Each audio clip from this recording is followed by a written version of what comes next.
Hello, আসসালামু আলাইকুম। কেমন আছেন সবাই? আশা করছি সবাই ভালো আছেন। আলহামদুলিল্লাহ আমিও ভালো আছি। তো আমি বরাবরের মতো আরও একবার নিয়ে আসলাম এই সবজি। এটা হয়তো আমার ইউটিউব চ্যানেলে নাই। এটা না হলো চাইনিজ একটা সবজি। এটার নাম হলো শুশু ভ্যার।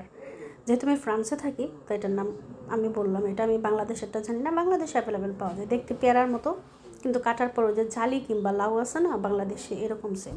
এটা শরীরের জন্য অনেক বেটার, ব্যথা শরীর সব কিছুর জন্য। তো আমি এটা আরও খেয়েছি। তো এটা আমি চিংড়ি মাছ দিয়ে রান্না করেছিলাম। তো আজকে আমি রান্না করবো মৃগেল মাছ দিয়ে, দেখবো কীরকম হয়। তো আমি সবার ফার্স্টে এটাকে ধুয়ে সুন্দর করে ছিলে নিছি। এটার ভিতরে না আমের মতো, কাঁচা আমের মতো একটা বড়া থাকে। তো এটা আমি ফার্স্টে ট্রাই করতেছিলাম, হাত দিয়ে উঠে না, পরে আমি চাকু দিয়ে নিছি, চাকু দিয়ে উঠাই নিছি। উঠার পরে সুন্দর করে কেটে নিছি এভাবে। কাটার পর এই তো রেডি, ধুয়ে নিব আরও দুইবার। তো তারপর আমরা যেভাবে লাউ জালের তরকারি রান্না করি, জালি চিংড়ি দিয়ে রান্না করি, সেম এভাবে রান্না করতেছি। সবাই তো জানেনি, হয়তো বাংলাদেশে অ্যাভেলেবেল এগুলো পাওয়া যায়।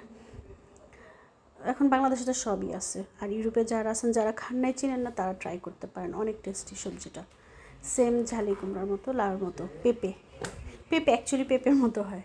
এই তো আমার রান্না হয়ে গেল।